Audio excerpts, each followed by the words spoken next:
తీసి పారేయు. ఫలించు ప్రతి తీగె మరి ఎక్కువగా ఫలింపవలనని దానిలోని పనికిరాని తీగలను తీసివేయు. చాలండి, చిన్న ప్రార్థన చేసుకుందాం. ప్రభువా నాతో మాట్లాడారు, ప్రార్థన చేసుకుందాం. పరిశుద్ధుడైన తండ్రి, మీ వందనాలు స్తోత్రాలు తండ్రి.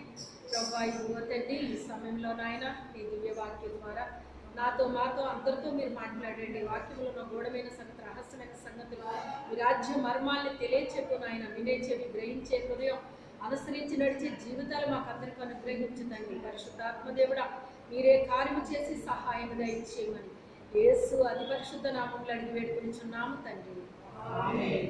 హల్లెలూయా. ఇక్కడ ఎప్పుడు ఏ వాక్యం చెప్పాలి ప్రభు అని నేను అడిగేదాన్నండి ప్రభువుని.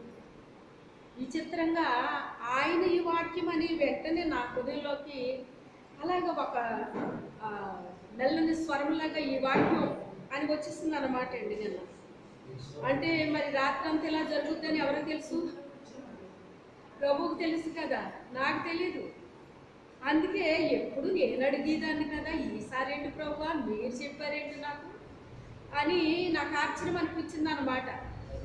అనిపించి వాక్యాలన్నీ చూసుకున్నాను అనమాట. రాత్రి చూసుకున్నాక అన్నీ అయిపోయిన తర్వాత అప్పుడు స్టార్ట్ అయిందన్నమాట ఇది. అయితే నిజంగా ఇది చూసుకోవడానికి కూడా నాకు టైం లేకపోయింది అనమాట. నిజానికి చెప్పాలంటే ఈరోజు వాక్యం చెప్పలేకపోయేదాన్నేమో అనుకుంటున్నాను అనమాట అండి. అయితే దేవుడికి సమస్తము ఎరిగిన దేవుడు గనక ముందుగానే సిద్ధపరిచాడు. నేను నిజమైన ద్రాక్షావల్లిని. ఈ మాట నాకు చాలా కొత్తగా అనిపించిందండి. ఎన్నోసార్లు ఈ వాక్యాన్ని నేను చదివాను, ఈ వాక్యాన్ని నేను విన్నాను, ఈ వాక్యాన్ని నేను చెప్పాను. కానీ నాకు రాత్రి చాలా ఈ మాట కొత్తగా అనిపించింది. నేను నిజమైన ద్రాక్షావల్లిని అంటున్నాడు ఏంటి ఈయన? నేను ద్రాక్షావల్లిని అనాలి కదా, అవునా కదా? నేను ద్రాక్షావల్లిని అనాలి. కానీ ఏమంటున్నాడు ఆయన? మీకు ఇంకో మాట వెంటనే గుర్తు రావాలి ఉన్నది.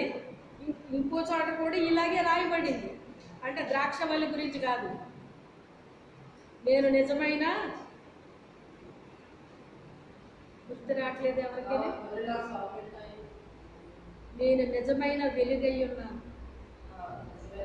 కదా, అక్కడ వాడాడు ఆ మాట. అంటే నిజమైన వెలుగు అన్నాడు అంటే నిజం కాని వెలుగు కూడా భూమి మీద ఉన్నదన్నమాట. అలాగే ఇక్కడ ఈ మాట కూడా నాకు చాలా కొత్తగా అనిపించింది రాత్రి. నిజమైన ద్రాక్షావల్లిని అన్నాడంటే నిజము కాని ద్రాక్షావల్లి కూడా ఉన్నదా? అంతే కదండి మరి. అంటే నిజం కానిది ఉన్నదన్నమాట. లేకపోతే నిజమైన ద్రాక్షావల్లిని అని ఎందుకు వాడతాడు ఇక్కడ ఆయన? వాడాల్సిన అవసరం ఉందంటారా? లేదు. అయితే తర్వాత ఏమంటున్నాడు? నేను నిజమైన ద్రాక్షావల్లిని, నా తండ్రి వ్యవసాయకుడు, నాలో ఫలింపని ప్రతి తీగెను ఆయన, నాలో ఫలింపని ప్రతి తీగెను, నాలో ఫలింపని ప్రతి తీగను తీసి పారవేయును అంటాడు. అంటే మీరు ఒకసారి ఆలోచించండి, నాలో ఫలింపని అంటే ఇప్పుడు ఆయనలో ఉందా లేదా తీగ? చెప్పండి. ఉంది కదా, ఉన్నది కానీ అది ఏం చేయట్లేదు, ఫలించట్లేదు. తీగ అయితే ఆయనలో ఉందండి, కానీ అది ఏం చేయట్లేదంట, ఫలించట్లేదటండి. అది ఫలించట్లేదు అంటే ఏదో ఒక కారణం ఉంటుంది, అవునా కాదండి? ఎందుకు ఫలించట్లేదు? ఏదో ఒక కారణం ఉంటుంది అన్నమాట. కానీ ఆయన ఏమంటున్నాడంటే నాలో ఫలింపని ప్రతి తీగను ఆయన. ఆయన అంటే ఎవరు? ఆయన అంటే తండ్రి అండి. మరి కుమారుడు ఆయన అని ఎవరిని మాట్లాడతారు? ఆయన తన తండ్రి గురించి మాట్లాడతారు. అంటే నా తండ్రి నాలో మీరున్నా కూడా మీరు ఫలించకపోతే నా తండ్రి మిమ్మల్ని ఏం చేస్తాడు? తీసి పారవేస్తాడని చెప్తున్నాను.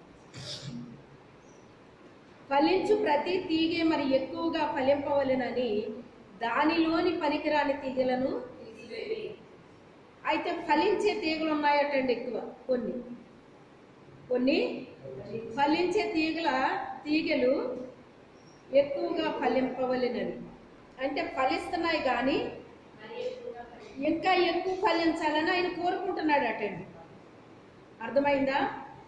ఇంకా ఎక్కువ ఫలించాలని కోరుకుని పనికిరాని తీగలను తీసివేయి.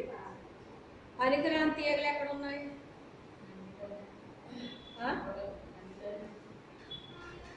పనికిరాని తీగలు ఎక్కడ ఉన్నాయండి? పనికొచ్చి తీగలోనే పనికిరాని తీగలు ఉన్నాయి. అంటే ఫలించే తీగలోనే ఫలింపని తీగలు ఉన్నాయి అన్నమాట. అంటే దీని అర్థం ఏంటంటే అది ఇంకా ఎక్కువ ఫలించాలని ఆయన కోరుకుంటున్నాడు. అంటే ఆ ఫలించే తీగలో కొన్ని పనికిరాని తీగలు ఉండడాన్ని బట్టి అది ఫలించలేకపోతుంది. అర్థమైందా? ఈ పనికిరాని తీగలు పనికొచ్చే తీగలో ఉండబట్టి ఏమవుతుంది? అది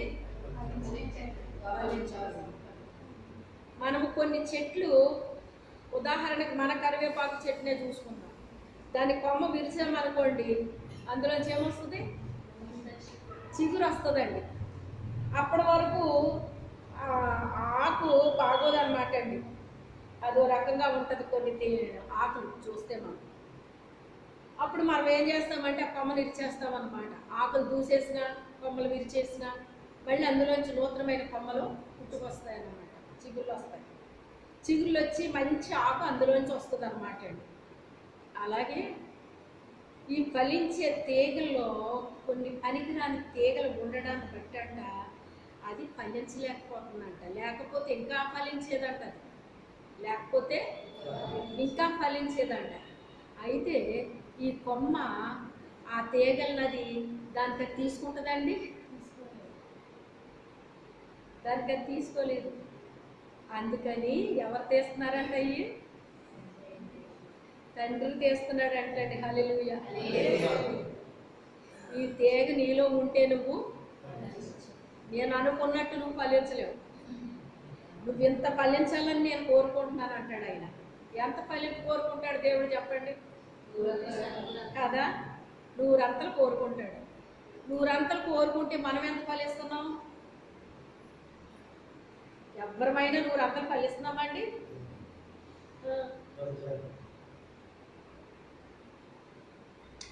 ఫలింపు అయితే ఉంది కానీ మనలోని కోరుకున్నంత లేదు. ఆయన కోరుకున్నంత లేదండి. అందుకని నేనే పనికిరాని తీగలని తీసేస్తే మంచిది. అప్పుడు ఇది మరి ఇంకా ఫలిస్తుంది. అప్పుడు ఈ చెట్టుని బట్టి నాకు మహిమ కలుగుతుంది. ఎప్పుడు కూడా మన ద్వారా దేవుని నామానికి ఏం కలగాలండి? మహిమ కలగాలి. మహిమ కలగాలి. అయితే ఆ రీతిగా ఆయన కోరుకుంటున్నాడటండి. మహిమ కలగాలని కొన్ని తీగలు నేనే నా తండ్రి తీసి ఆరవేస్తున్నాడు అని చెప్తున్నాడు. ఈ యొక్క ద్రాక్ష చెట్టు అంటే ఇది విలువైన చెట్టే కాదండి? విలువైన చెట్టే కదా. ద్రాక్ష పళ్ళు విలువైన పళ్ళు. ఈరోజు మనకి బల్లారాధన ఉంది కనుక మనం ఏం వాడుతున్నాం కదా. కొంతమంది పాపం అవన్నీ పళ్ళాక రొట్లు కొనుక్కొచ్చి థమ్సప్ కొనుక్కొచ్చి ఇచ్చేస్తున్నారన్నమాట అండి. మనకి ద్రాక్ష పళ్ళు కొద్దివేముంది, దొరుకుతాయి చక్కగా. ఆ రీతిగా చేసేవి కూడా చాలా మంది కూడా ఉన్నారండి. అయితే ఏది ఏమైనప్పటికైనా అది చాలా వాల్యుబుల్ అన్నమాట అండి. ద్రాక్ష పళ్ళు అనేటువంటిది చాలా వాల్యుబుల్ అన్నమాట. మొదట మనము క్రీస్తులో ఉండాలి. తర్వాత ఆయనలో ఉంటే సరిపోలేదు కానీ మనం ఏం చేయాలి? ఫలించాలి. ఫలించిన తర్వాత ఆ పండు ఏమవుతుందో తెలుసా? ఏమవుతుందండి? మనం ఎలాగ ఉపయోగిస్తాం ఆ పండుని? తింటాము, జ్యూస్ చేస్తాము, బల్లారాధనలో మనం దాన్ని ఉపయోగిస్తాము. అలాగే మనకి ఆ అలవాటు లేదు, కానీ ఇశ్రాయేలీలు దేన్ని వాడతారు? వాళ్ళ వివాహాల్లో వాడతారు కదా.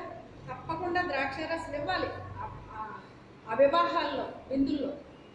ఏ విందు అయినప్పటికైనా ద్రాక్షారసం ఇవ్వాలన్నమాట అండి. వాళ్ళ సాంప్రదాయం అనుకోలేమో మరి, మనకు తెలీదు. ఇప్పుడు ప్రస్తుతానికి మన ట్రెండ్ ఎలా ఉందంటే మనం ఏమిస్తున్నామండి? ఇప్పుడు మన స్థాయి డ్రింకులకి పెరిగింది అన్నమాట కదా. డ్రింకులకు పెరిగింది. ఇంకా కొంతమంది స్థాయిని బట్టి జ్యూసులు ఇస్తున్నారండి. కొంచెం డ్రింక్ అంటే తక్కువ అమౌంట్తో సరిపోద్ది, జ్యూస్ ఇవ్వాలంటే ఎక్కువ అమౌంట్ అవుతుందండి. అంటే అక్కడ ఉన్న జనాభాను బట్టి, వారి యొక్క పరిస్థితిని బట్టి జ్యూసులు కూడా ఇస్తున్నారులేండి. మీరు ఎంతమంది చూసారు? చూడలేదా ఇంకానే? ఇదిగో మరి వీళ్ళిద్దరూ చూసారట. దేవుని స్తోత్రం. అది అయితే ఏది ఏమైనప్పటికైనా కానా విందులో ఏది తక్కువైందండి? అదే కదా తక్కువైంది. అప్పుడు ఆయన ఆ ద్రాక్షారసం అద్భుతం చేసిన తర్వాత అక్కడ మనం తయారు చేసిన ద్రాక్షారసం కంటే ఇది చాలా బాగున్నది అనేటువంటిది ఆ అద్భుతం అక్కడ జరిగిన తర్వాత ఆయన శిష్యులు ఆయన యందు విశ్వాసం ఉంచిరి. ఇది ఎక్కడ గొడవండి? అసలు వాళ్ళు ఎప్పటి నుంచి యేసు ప్రభు వెనకాల తిరుగుతున్నారండి? ఎన్ని అద్భుతాలు చూడలేదు వాళ్ళు. ఆ అద్భుతం చూసి వాళ్ళ విశ్వాసం ఆయన యందు బలపడ్డబెట్టండి బాబు. మనం అంతే అండి. ఎన్ని జరిగినా మళ్ళీ ఇంకోటి జరగాల్సిందే, ఎన్ని జరిగినా ఇంకోటి జరగాల్సిందే, ఎన్ని జరిగినా ఇంకోటి జరగాల్సిందే. ఈ వేళే మన వాళ్ళు ఒక పదాన్ని వాడతారండి బాగాని, ఎంత తిన్నా నీకు పరగడిపే. పరగడుపు అంటే ఏంటి? ఏమీ తినలేనట్టు అన్నమాట. ఎంత తాగినా నీకు పరగడుపే. మనము కూడా అలాగే ఉంటామండి. ఈ రోజు అద్భుతం ఈ రోజే, మళ్ళీ రేపు అద్భుతం రేపటికే. అయినప్పటికైనా ప్రేమ కలిగిన దేవుడు మన జీవితంలో ఆయన చేస్తూనే ఉంటాడు. ఎందుకంటే ఆయన పోలికలో మనల్ని ఆయన ఏం చేసుకున్నాడు? నిర్మించుకున్నాడు కనుక మనం ఎంత ఆయన్ని ప్రేమిస్తామో అన్ని అద్భుతాలు మన జీవితంలో జరిగిపోతాయండి. దేవుని మనం ప్రేమించటం అంటే నోటి మాట కాదు, కానీ ఆయన ఆజ్ఞలను పాటించాలి. మనం ఏం చేయాలి? ఆయన ఆజ్ఞలు మనం పాటిస్తే అండి ఇంకా ఆయన అద్భుతాలు చేయడానికి ఇంకా ఏమాత్రము, ఒకసారి తీసుకుందాం, ఏమాత్రము కూడా వెనకాడ్డండి దేవుడు. చిన్ని ప్రార్థన చేసిన గొప్ప అద్భుతం మన జీవితంలో జరిగించేస్తాడు. ఒక్కోసారి పెద్ద ప్రార్థన చేస్తాం, ఒక్కోసారి చిన్న ప్రార్థన చేస్తాం. అయినప్పటికైనా కూడా దేవుడు అద్భుతం చేయటం మానేస్తాడండి? పెద్ద ప్రార్థన చేశారు కాబట్టి చేద్దాం, చిన్న ప్రార్థన చేశారు కాబట్టి మానేద్దాం అనుకుంటాడు ఆయన? అనుకోదు, చేస్తూనే ఉంటాడు. ఈ ద్రాక్షారసానికి చాలా విలువ ఉందండి. ఈ ద్రాక్షారసానికి చాలా విలువ ఉందన్నమాట, చాలా విలువైంది. అయితే యెషయా గారు రాస్తూ 5వ అధ్యాయంలో రాస్తాడు అనమాట అండి. 5వ అధ్యాయంలో రాస్తాడు. ఒకసారి చదవండి ఆ మాట. ఆయన ఒక ద్రాక్ష తోట వేసాడటండి, శ్రేష్టమైన ద్రాక్షవల్లిని. యెషయా 5వ అధ్యాయం.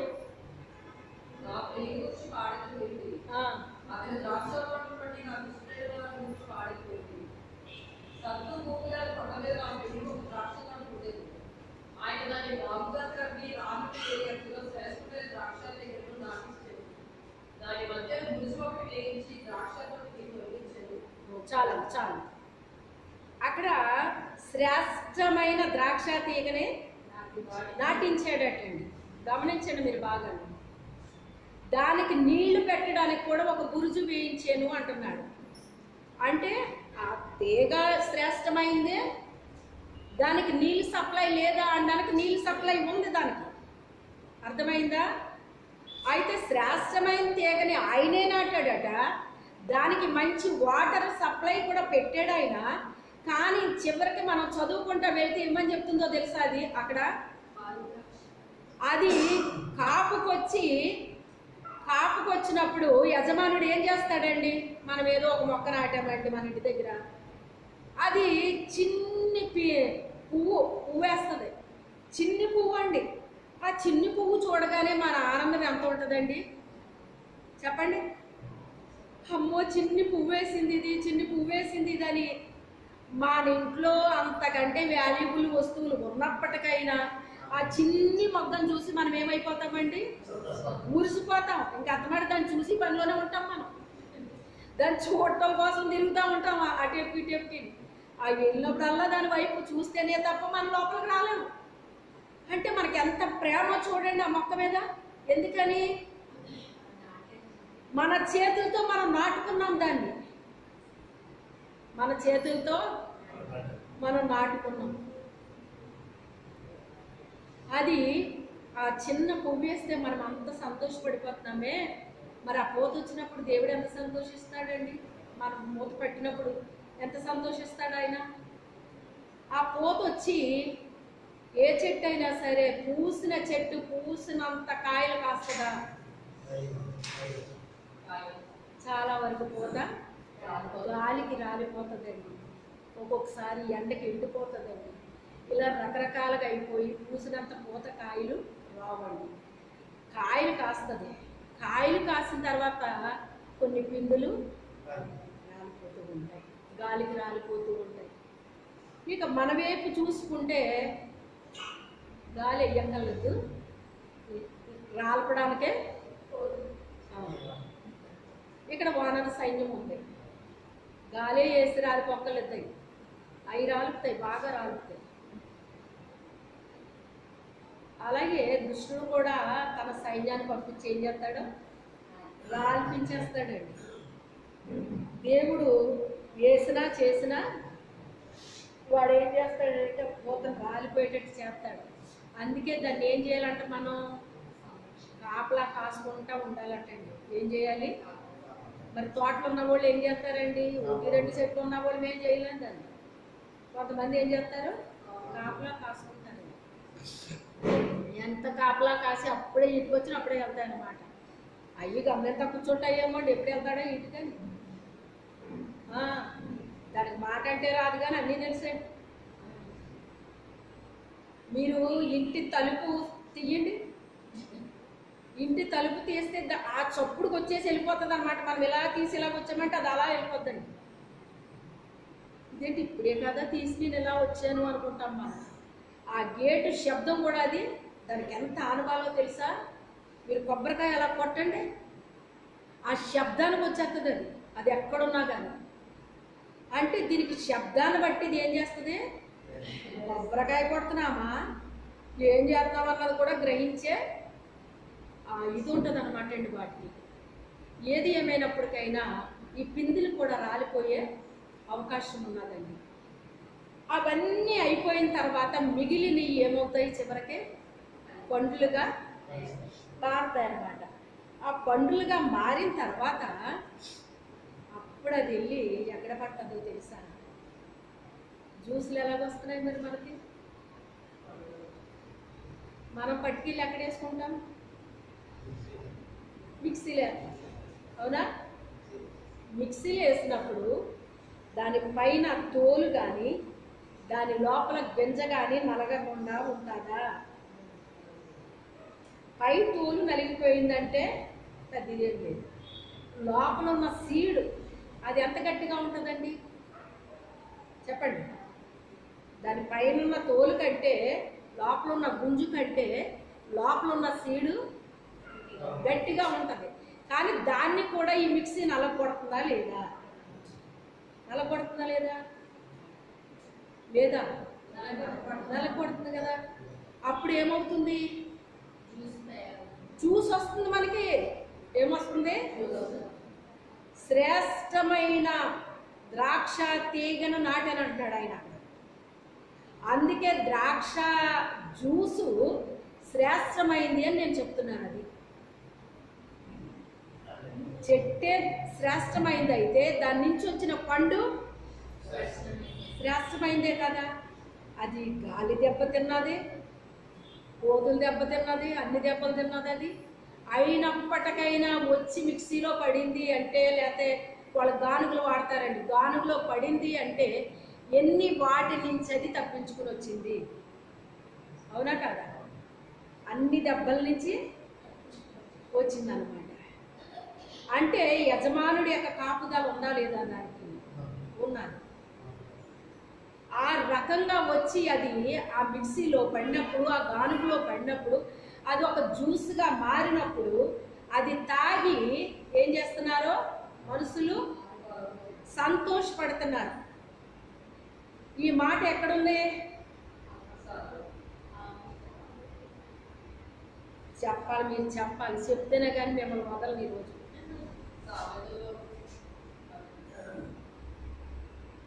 న్యాయాధిపతులు 9వ అధ్యాయంలో చదవండి.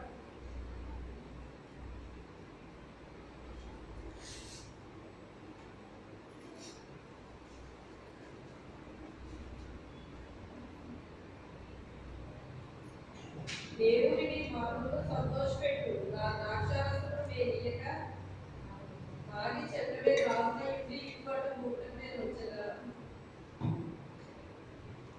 మా మీద రాజుగా ఉంది కానీ రామ్మ అని కొన్ని చెట్ల దగ్గరికి వెళ్తాయండి. చెట్ల దగ్గరికి వెళ్తే అందులో ఒలివ చెట్టు దగ్గరికి వెళ్ళినవి, అంజూరపు చెట్టు దగ్గరికి వెళ్ళినవి, ఇంకా ద్రాక్ష చెట్టు దగ్గరికి వెళ్ళినవి, ఇలాగ కొన్ని చెట్ల దగ్గరికి వెళ్తాయండి. అవి మనకి కావాల్సింది ద్రాక్ష చెట్టు కనుక ద్రాక్ష చెట్టు గురించి నేను చెప్తున్నాను. ఆ ద్రాక్ష చెట్టు దగ్గరికి వెళ్తే అది ఏమని చెప్పిందో తెలుసా? నా ద్రాక్ష రసం వలన దేవుణ్ణి నరులను, అంతేనా, దేవుని మానవులను, మానవులు అంటే మనుష్యులు, దేవుణ్ణి మనుషుల్ని సంతోషపెట్టే నేను నా ద్రాక్షారసం నేను ఇవ్వక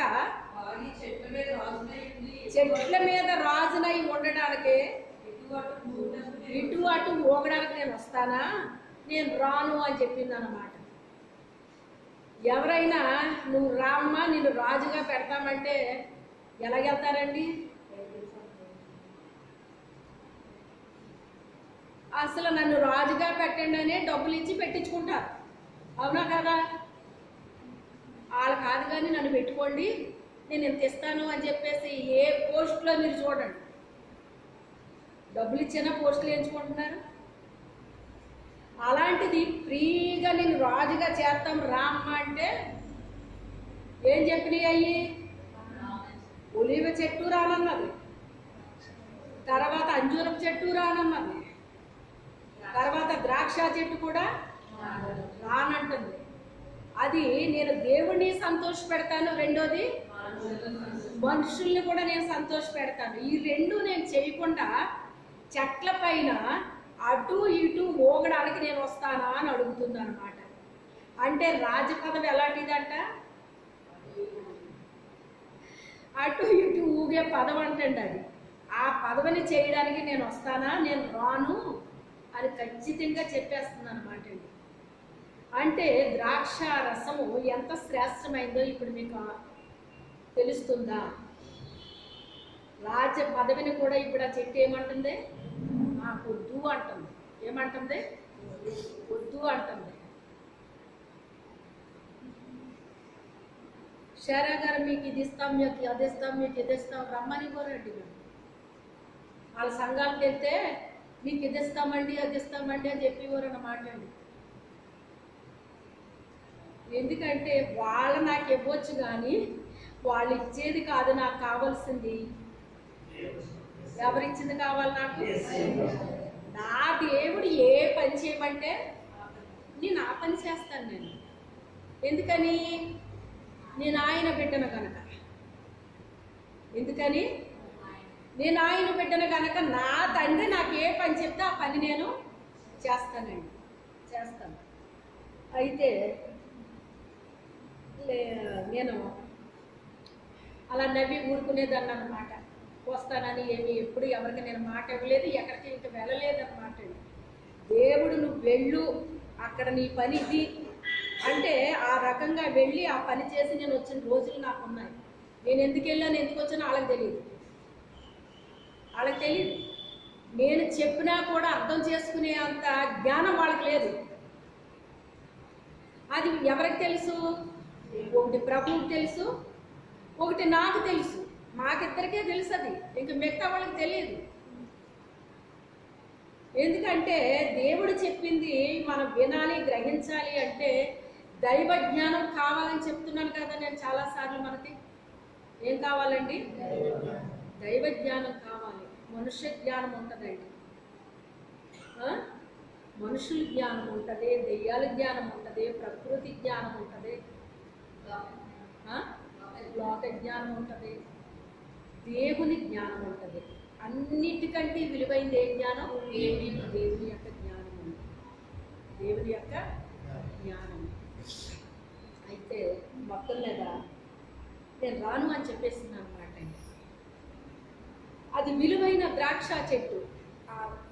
ఆయన ఏం చెప్పాడు? శ్రేష్టమైన తీగని నేను నాటాను, అది ఫలించింది, కానీ ఏం కాయలు కాసిందంట? అది కారు ద్రాక్షలు కాసిందంటండి. కారు ద్రాక్షలు కాయడానికి కారణం ఏంటి? పోనీ నువ్వు శ్రేష్టమైన ద్రాక్షవల్లివి కాదా అంటే శ్రేష్టమైన ద్రాక్షవల్లివే. పోనీ నీకు నీళ్లు లేవా అంటే నీకు నీళ్ళు ఇచ్చాను నేను, నీకు శ్రేష్టమైన నీళ్లు నీకు అందించాను. నీకు శ్రేష్టమైన నీళ్లు అందుతున్నాయి, నువ్వు శ్రేష్టమైన బిడ్డవే. కానీ నువ్వు ఫలించేటప్పుడు ఏం ఫలించావు? కారు ద్రాక్షలు ఫలించడానికి గల కారణం ఏంటి అని చెప్పేసి ఆయన అడుగుతున్నాడు అనమాట. కారు ద్రాక్షలు అంటే అర్థం ఏంటండి? చేదు పళ్ళు అండి. కారు ద్రాక్షలు అంటే ఏంటి? చేదు పళ్ళు అనమాట. ఈ చేదు పళ్ళు ఎలాగ వచ్చినాయండి అంటే మళ్ళీ ఎక్కడ పోవాలి? మళ్ళీ మనం ద్వితీయోపదేశ కాండము 32 అధ్యాయం 32వ వచనంలో ఈ సమాధానం మనకు దొరుకుతుంది. ద్వితీయోపదేశ కాండము 32వ అధ్యాయం లాస్ట్కి వెళ్ళిపోండి, 32వ వచనం. వారి ద్రాక్షల సులువు ద్రాక్షలది, అది కొవ్వలో పప్పులో పుట్టినది. వారి ద్రాక్ష పట్టు పిచ్చి ద్రాక్ష పట్టు, వాటి గెలలు చేదైనది.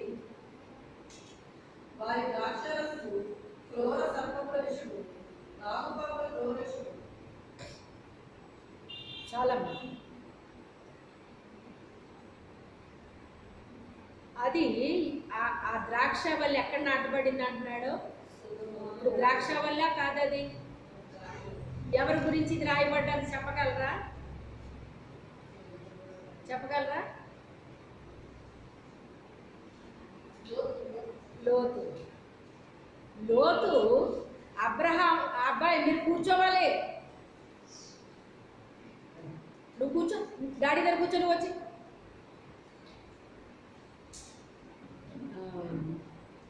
చూసారా నేను ఇలాగైపోద్ది. లోతు అబ్రహాముతో ఉన్నాడండి. ఇప్పుడు అబ్రహాముతో ఉన్నాడు, అతన్ని ఏమని పిలుస్తున్నాడు ఇప్పుడు దేవుడు? ద్రాక్షవల్లి అనే కదా పిలుస్తున్నాడు. ఈ ద్రాక్షవల్లి ఇప్పుడు లోతు కాపర్లకి, అబ్రహాము గొర్రెల కాపర్లకి ఇద్దరికి కొంచెం ఏమంటారు దాన్ని? వివాదమా? కలహం వచ్చింది. కలహం వచ్చి అది ముదిరిపోయింది. తొండ ముదిరి ఊసర వెళ్ళినట్టు అది ముదిరిపోయింది. ముదిరిపోతే అబ్రహాం ఏమో తన వాగ్దానం కోసం కనిపెడుతుంటే ఈయనేమో చిన్నానా పెదనానా, ఈయన ఏమవుతాడు? అబ్రహాం గారు తమ్ముడు కొడుకు కదా, పెదనాన్నగారు మీ గొర్రెల కాపర్లు ఎలాగ మా ఊళ్ళు ఎలాగ అంటున్నారటండి, అది ఇది అని చెప్పేసి రోజు తీసుకొచ్చి చెప్తా ఉండేవాడట. అరే బాబు, మనం ఉన్నదే బయట ఉన్నాము, మనం అక్కడ రాస్తాడనమాట అండి, మీరు ఇంటికి వెళ్ళిన తర్వాత చదువుకోండి, ఆ ప్రజల మధ్య మనం ఉన్నాము, అందుకని మనం బంధువులు కనుక మనకి కలహం ఉండకూడదు, నువ్వు ఏ ప్రాంతానికి వెళ్తావో ఆ ప్రాంతానికి నువ్వు వెళ్ళిపో బాబు, నీకు ఇష్టం వచ్చిన ప్రాంతానికి వెళ్ళిపో అన్నాడు. వెళ్ళిపో అంటే అతని కన్నులు ఎత్తి చూసినప్పుడు సొదొమ గొమొర్రా అతనికి ఎలా కనిపించిందంట? ఏదేను తోటలా కనిపించిందంట అండి. అంటే నేను నివసించడానికే బాగుంది, అది నా గొర్రెల పశువుల మేతకి కూడా ఇది చాలా బాగుంది, మేము నివసించడానికి చాలా బాగుంటుంది ఇది అని చెప్పేసి అతను ఇష్టపడి అక్కడికి వెళ్ళిపోయారు వీళ్ళు. దాన్ని ఏమని చెప్తున్నాడంటే ఇక్కడ వీళ్ళను తీసుకెళ్ళి ఎక్కడ నాటాడంట? సొదొమ గొమొర్రాలో నాటాడంటండి. బాగా గమనించండి. దేవుడి బిడ్డలో రక్షించబడిన తర్వాత మనము ప్రభువుని అంగీకరిస్తామండి. అంగీకరించి మారు మనసు పొందుకొని బాప్తిసం తీసుకుని మందిరంలో ఏం చేయాలి? మనం నాటబడాలి. ఏం చేయబడాలి? నాటబడాలి. రక్షించబడిన మనము, బాప్తిసం తీసుకున్న మనము మందిరంలో నాటబడాలి, కానీ ఎక్కడో అక్కడ ఇక్కడ నాటబడకూడదండి. బయట నాటబడకూడదు, ఎక్కడ పడితే అక్కడ నాటబడకూడదు. ఒక శ్రేష్టమైన మందిరంలో మనల్ని దేవుడు ఏం చేస్తాడు? నాటుతాడండి. నీటి కాలువల యోరను నాటబడినదై ఆకువాడక తన కాలమందు ఫలమిచ్చు కదండి.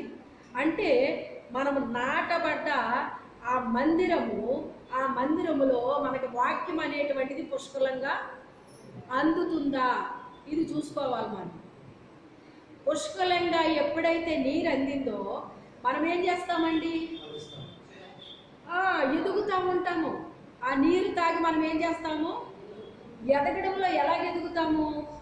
బలంగా ఎదుగుతాం. ఎలాగ ఎదుగుతాము? బలంగా ఎదుగుతామండి.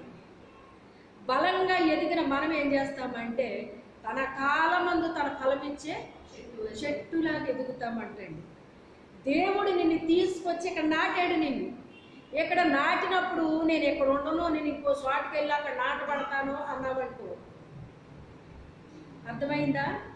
నేను ఇంకో చోట నాటబడతాను అని నువ్వు అనుకుంటే ఇదిగో ఇలా ఉంటుంది అన్నమాట. నిన్ను చోటకి తీసుకొచ్చి నాటేశాడు ఆయన. అక్కడ నీకు పుష్కలంగా నీరు అందుతుంది. కానీ నీకు ఎక్కడో నాటబడాలని ఉన్నప్పుడు నువ్వు అక్కడికి వెళ్ళి నాటబడితే పరిస్థితులు అన్నీ మారిపోతాయి. ఫస్ట్ ఎలా ఉంటుందంటే చాలా బాగుంటుందండి. ఫస్ట్ ఎలా ఉంటుంది? చాలా బాగుంటుంది. అక్కడికంటే ఇక్కడే బాగుంది, పెదనాన్న దగ్గర కంటే ఇక్కడే బాగుంది అని పిల్లలకి అనిపించవచ్చు, తన భార్యకు అనిపించవచ్చు, తనకు అనిపించవచ్చు. కానీ అతను అక్కడ నాటబడిన తర్వాత అండి అన్నీ పోగొట్టేసుకున్నాడు. ఏం పోగొట్టుకున్నాడు? శత్రువులు వచ్చి అతని ఆస్తిని పట్టుకెళ్ళిపోయారా లేదా? ఆ విషయం అబ్రహాముతో ఎవరో చెప్తే మళ్ళీ అబ్రహాము 300 మంది పరివారం తీసుకెళ్ళి తన ఆస్తిని తీసుకొచ్చి తనకు అప్పచెప్పాడు. అప్పుడు లోతు ఏం చేయాలో తెలుసా? నాన్నగారు అయ్యింది, ఏదో అయిపోయింది, ఏదో తెలిసి తెలియదు మిమ్మల్ని వదిలేసి వెళ్ళిపోయాను, నేను మళ్ళీ మీ దగ్గరికి వచ్చేస్తాను నేను అని వచ్చేయాలి. కానీ వచ్చాడా? రాలేదు. అక్కడే ఉండిపోయింది. అక్కడే ఉండిపోతే ఆ పిల్లలేమో ఆ సొదొమ గొమొర్రా పిల్లలు ప్రేమించారండి. ఏది ఏమైనప్పటికైనా ఆ సొదొమ గొమొర్రా అసలు మంచిది కాదండి. అది అక్కడ పాపులు దుష్టులు ఉన్న ప్లేస్ అని అక్కడ చెప్పబడింది. మీరు ఆ లోతు గురించి చదివితే మీకు ఇవన్నీ మీకు తెలుస్తాయి అన్నమాట. అలాంటి వారి మధ్యకు తీసుకెళ్ళి నాటాడు. నాటితే ఏమైందంట చివరికి? ఇప్పుడు లాస్ట్ చెప్తున్నాడు అన్నమాట తీసుకొచ్చి. ఏది ఏమైనప్పటికైనా అబ్రహామును బట్టి ఆ సొదొమ గొమొర్రా పాపాన్ని బట్టి దాన్ని ఏమొచ్చింది? దాని మీదకే అగ్ని వచ్చి కాల్చేసిందా లేదా? కానీ అబ్రహాము నా బంధువు ఉన్నాడు అక్కడ అని మనసులో ఉండి 50 మంది ఉంటే రక్షిస్తావా, 40 ఉంటే రక్షిస్తావా, 30 ఉంటే రక్షిస్తావా, 10 మంది ఉంటే రక్షిస్తావా అని చెప్పేసి 10 మంది వరకు వచ్చేసాడండి ఆయన. అంటే ఆయన ఏమనుకున్నాడంటే వీళ్ళు ఎంతమంది, 9 కదా వెళ్ళారు, 9 వెళ్ళారు, ఈ పిల్లలు ఇద్దరికి పెళ్ళిళ్ళు అయిపోతాయి, వీళ్ళకి బిడ్డలు పుడతారో, కనీసం 10 మంది ఉండరా వీళ్ళు అనుకుని ఉండొచ్చు బహుశా. నేను అనుకుంటున్నాను సిమా, అది రాయబడలేదు ఇందులో. ఏమో నేను ఎలా అనుకుంటున్నాను, నాతో ఏకీపిస్తే వాళ్ళు చెప్పండి. అంతే కదండి. ఆ ఉద్దేశంతోనే 10 మంది వరకు వచ్చేసాడు ఆయన. మిమ్మల్ని అడగకూడదు అంటే దేవునితో మాట్లాడడానికి కూడా. అబ్రహాం అంటే దేవుడు ఏమంటున్నాడు, నా స్నేహితుడు అంటున్నాడు. నా స్నేహితుడు అన్నటప్పుడు ఇద్దరు మాట్లాడుకోవడానికి ఏమైనా మొహమాటం ఉంటుందా? అంటే దేవుడు స్నేహితుడు అని చెప్పినప్పటికైనా దేవుడికి ఎంత వాల్యూ ఇస్తున్నాడో మీరు ఒకసారి అర్థం చేసుకోండి. దేవుడు మనల్ని ప్రేమిస్తాడు, మన ప్రార్థనకి జవాబిస్తాడు. అలా అని చెప్పి దేవుడిని ఎప్పుడు చులకనగా చూడకూడదు. ఆయనకి ఇవ్వాల్సిన ఇంపార్టెంట్ ఖచ్చితంగా మనం ఇవ్వాలి. ఆయన ఎంత మనకి దగ్గరైపోయినా, ఎంత సన్నిహితంగా మనతో ఉన్నప్పటికైనా ఆయనకి ఇవ్వాల్సినంత వాల్యూ తప్పకుండా మనం ఏం చేయాలి, ఇవ్వాల్సిందే, ఇవ్వాలంతే. ఇంకా ఎందుకంటే అబ్రహాము నా స్నేహితుడు అని చెప్పినప్పటికైనా తెగించి మాట్లాడగలుగుతున్నాడు అక్కడ. ఎందుకు మాట్లాడలేకపోతున్నాడు? మాటలు రావా అతనికి? అయ్యా అడగకూడదు కానీ దయచేసి ఇంకొక మారు అడుగుతున్నానే, ఏమనుకోకుండే 10 మంది ఉంటే రక్షిస్తావా ప్రభు అన్నాడు. అబ్రహాముతో కూడా ఎందుకు దేవుడు చెప్పాడో తెలుసా? 2 అడుగులు వెళ్ళిపోయి మళ్ళీ వెనక్కి వచ్చాడు. ఎందుకు వచ్చాడు? రేపొద్దున అబ్రహాం గొప్ప జనం అవ్వబోతున్నాడు కదా, ఇతను గొప్ప జనం అవ్వబోతున్నాడు, ఇతనికి ఈ విషయాన్ని నేను దాచనా, వద్దురే అబ్రహాంకు మాట చెప్పి వెళ్దాం అనుకున్నాడు ఆయన. అదేడు ప్రభు కనీసం నాకు నువ్వు అన్ని ఇచ్చావు కదండి. కొన్ని దర్శనాలు మనకు ఇస్తాడండి దేవుడు. ఎందుకు తెలుసా? మనం ప్రార్థన చేస్తాము, మనము ప్రార్థన చేస్తున్నాం, అందుకే పూజిస్తాడు మనకు. ఇలా జరగబోతుంది, ఇది సంగతి అని మనకి కొన్ని క్లూలు ఇస్తూ ఉంటాడు అన్నమాట. అయితే ఇచ్చేసరికి అప్పుడు ఈయన కేరళలో మొదలెట్టాడు. ఇంకా ఉంటే 5 ఉంటే రక్షిస్తామని అడిగేస్తాడేమో ఇంకా అబ్రహాము అని వెళ్ళిపోయారట. వెళ్ళిపోయారు కానీ మనసులో ఉందా లేదా దేవుడికి? అబ్రహాం ఎంత బేరాలు ఆడుతున్నాడంటే ఎవరి గురించి ఆడుతున్నాడు? తన యొక్క తమ్ముడు కొడుకున్నాడట. ఎవరున్నారు? తన తమ్ముడు కొడుకున్నాడు, భార్య ఉంది, పిల్లలు ఉన్నారు. అనవసరంగా నన్ను విడిచిపెట్టి వెళ్ళిపోయాడు. అబ్రహాము దేవుణ్ణి ప్రేమించాడు, అదే ప్రేమలో కంటిన్యూ అయిపోతున్నాడు. ఇంకా ఎక్కువైపోతుంది కానీ ప్రేమ తగ్గట్లేదు దేవుడి మీద. దేవుణ్ణి నిజంగా మనం ప్రేమిస్తే అండి, దేవుని మీద ప్రేమ అంతకంతకి పెరుగుతాడు కానీ తరగదు. అవునండి అన్న వాళ్ళకు ఖచ్చితంగా హరి చెప్పండి.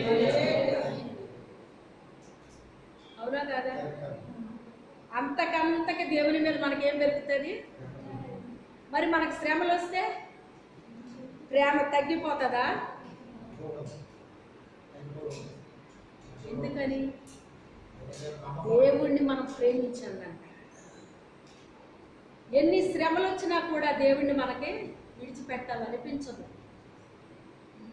ఏం చేశాడు కనుక నీకు ఆ దేవుడు అన్నప్పటికైనా ఏమో నాకు తెలియదు, ఏమో నాకు మరి జబ్బు ఎందుకు వచ్చింది, ఈ కష్టం ఎందుకు వచ్చింది, ఈ నష్టం ఎందుకు వచ్చింది? ఆ వద్ద అవుతుంది, పోతే పోతుంది, వస్తే అవుతుంది, పోతే పోతుంది. మీకు అందరికీ తెలుసు అనుకుంటున్నాను, ఒక మా అమ్మ గురించి చూపిస్తున్నారు వైరల్గా బాగా. చూసారా? ఆదివారం ఫంక్షన్ వస్తే ఫంక్షన్కి వెళ్తావా చర్చికి వెళ్తావా అని ఇంటర్వ్యూ చేశాడు ఒక ఆయన. ఎంతమంది చూశారు? ఏమన్నది? మరి మనమేమంటాం? 4,000 ఎలా వదిలేసుకుంటామండి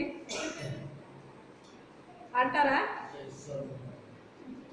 అసలు మా అమ్మ చదువు లేదా? మా అమ్మకి ఏమంటుందో తెలుసా? ఛాలెంజ్ అంటుంది. ఎక్కడ నేర్చుకుందో కానీ ఛాలెంజ్ ఛాలెంజ్ అని చెప్తుంది అన్నమాట. అసలు ఎంత మంచిగా చెప్పిందంటే ఆ మా అమ్మ, నాకు ఆ మాట చాలా బాగా నచ్చిందండి. అవును, చర్చి మానేసి 4,000 కోసం వెళ్ళాననుకో, అవి తిరగకుండా చచ్చిపోతే ఏంటి సంగతి? అసలు ఆమెకి ఎంత అవగాహన మీరు ఆలోచించండి ఒకసారి. దేవుడిచ్చే జ్ఞానం అంటే అలాగే ఉంటుందండి. అది మనుష్య జ్ఞానం కాదది. ఆ మా అమ్మ దేవుళ్ళో పిచ్చిగా వెళ్ళిపోయింది అనమాట. ఏమైపోయింది? పిచ్చి ప్రేమ అంటారు దీన్నేనమాట. నీకేమన్నా పిచ్చా? నాకు పెట్టారండి ఆ పేరు. ఆ పేరు పెట్టినందుకు స్తోత్రం అని చెప్పుకున్నాను. మీకు అలా అనిపించిందా? అనిపిస్తే దేవుని స్తోత్రం. ఎందుకంటే పౌలు అదే అంటాడు, నా దేవుని కోసం నేను వెర్రివాడిని అయిపోయాను అంటాడు అన్నమాట. హ్యాపీగా దేవుడు అన్నీ ఇస్తే ఎందుకు ఈ మనిషి అలా చేస్తుంది? ఎందుకు అన్నీ వదిలేసుకుంటుంది ఏంటి? అన్నీ వదిలేసుకుంటుంది ఏంటి? ఆ ప్రేమ, దేవుని ప్రేమ అనేటువంటిది అది ఎత్తు కానీ లోతు కానీ అసలు చెప్పగలమండి మనం? ఎలా వర్ణించగలం ఆయన ప్రేమని? ఎంతమంది ఎన్ని పాటలు పాడినా కూడా ఆయన ప్రేమను వర్ణించలేమయ్యా నీ ప్రేమ అంటారంతే. అంటారా? వర్ణింప సఖ్యము కాదయ్యా నీ ప్రేమ అంటారు. ఇంకేం చెప్పాలో ఇంకా నెక్స్ట్ ఇంక దానికి లేదు ఇంకా చెప్పడానికి. ఒక అతను అంటాడు, సముద్రము కంటే లోతైన ప్రేమ అంటాడు. ఆకాశము కంటే ఎత్తైనది నీ ప్రేమ అంటాడు. ఇంక చెప్పడానికి ఇంకేమీ లేవు కనుక వర్ణించలేమండి ఆయన ప్రేమను. మనం దేనితో కొలవలేమండి. ఒక ఆవిడ నీ ప్రేమను కొలవలేమయ్యా అంది. ఇంత అంత అని ప్రేమ కొలతలేదు. అంత ప్రేమిస్తాడు దేవుడు మనము ప్రేమిస్తే ఇంకెంత పిచ్చిగా మనం ప్రేమిస్తాడో మీరు ఆలోచించండి. అవునా కాదా? మరి రాత్రి నా దగ్గరికి ఆయన వచ్చేసాడంటారా, రాలేదంటాడా? మరి ఏంటి ఆ శక్తి? నన్ను కాపాడుతున్న శక్తి ఏంటి? అదృశ్యమైన శక్తి ఏంటి? ఇశ్రాయేలును కాపాడువాడు. అందరూ నిద్రపోయే టైం అది, కానీ నా తండ్రి నా కోసం వచ్చాడా, రాలేదా? ఆవిడ ఒక దూతలా పెట్టాడు దేవుడు. ఆయన నాతో ఉన్నాడు, నా పక్కన ఆవిడ్ని పెట్టాడు. నిన్ను విడువను ఎడబాయను, శాశ్వతమైన ప్రేమతో నేను నిన్ను ప్రేమిస్తున్నాను. మీకేది అవసరమైన ఫోన్ చేయండి అమ్మ అంటారు వీళ్ళిద్దరు. ఇద్దరే కాదు, మీరు ఫోన్లు చేయండి అని చెప్తారు అందరూ. అయినా ఫోన్ చేయమని చెప్పకపోయినా కూడా అస్తమాట ఫోన్లు చేసే జనం లేరా? చెయ్యండి అని చెప్పక్కర్లేదండి, అస్తమాట చేసి ఏదో చెప్తానే ఉంటారన్నమాట అండి. మరి ఆ అవకాశం వస్తే ఇంకెలా ఉంటారంటారు? ఇంక మిమ్మల్ని ఏమైనా ఉద్యోగాలు చేసుకొని ఇస్తారా? మీ పౌరులు మిమ్మల్ని చేసుకొని ఇస్తారా? దేవుని మీద మన విశ్వాసము బలంగా ఉన్నటప్పుడు మనల్ని దేవుడి నుంచి ఏది కూడా వేరు చేయలేదండి. ఏది కూడా వేరు చేయలేదు. పొరువైన ఖడ్గమైన వస్త్రహీనతైన ఏదైనా నన్ను ఎడబాపగలదా? దేవుని నన్ను విడదీయడానికి ఏ శక్తి లేదు భూమి మీద అని చెప్పాడు అనమాట అండి ఆయన. ఏ శక్తి లేదు అన్నాడు ఆయన. దేనికి ఉన్నంత శక్తి అని అడిగాడు ఆయన. అయితే ఆ సొదొమ గొమొర్రాలో నాటడాన్ని బట్టి ఆ తల్లిదండ్రుల్ని చేదైన గెలలు అని వర్ణించాడు అక్కడ. పిల్లలు ఎలా మారిపోయారంటే పిచ్చి పళ్ళు అని చెప్పాడు అక్కడ. ఏం చెప్పాడు? పిచ్చి పళ్ళు. అదే అబ్రహాము దగ్గర ఉండుంటే ఆ గెలలో చేదు కానీ ఆ పళ్ళు పిచ్చి కానీ మారేవా? మారు. ఎందుకని? అబ్రహాము విశ్వాసం కలిగిన ఆయన. విశ్వాసుల పక్కన మనం ఉంటే వాళ్ళ నుంచి మనకేమొస్తూ ఉంటుంది? మనకి కూడా విశ్వాసం వస్తూ ఉంటుంది. విశ్వాసం లేని వాళ్ళు పక్కన ఉండండి. మీకున్న విశ్వాసాన్ని కూడా పాడు చేయడానికి అవుననుకోండి, మాకు తెలుసండి, కానీ ఇలా చెప్తే బాగుంటుందండి, వాళ్ళు చెప్పారండి వీళ్ళు చెప్పారండి అంటారు. నువ్వు దేవుడు బిడ్డవైనప్పుడు నువ్వు లోకస్తులకి సలహా ఇవ్వాలి కానీ లోకస్తులు నీకు సలహా ఇవ్వడం ఏంటి? ఇలా చెయ్యాలంటండి, అలా చెయ్యాలంటండి. ఈ కొన్ని ఉంటాయి, వాళ్ళు మనకి చెప్పేవి, మనం వాళ్ళకి చెప్పేవి కొన్ని ఉంటాయండి. అవి లోక పరిస్థితులు బట్టి.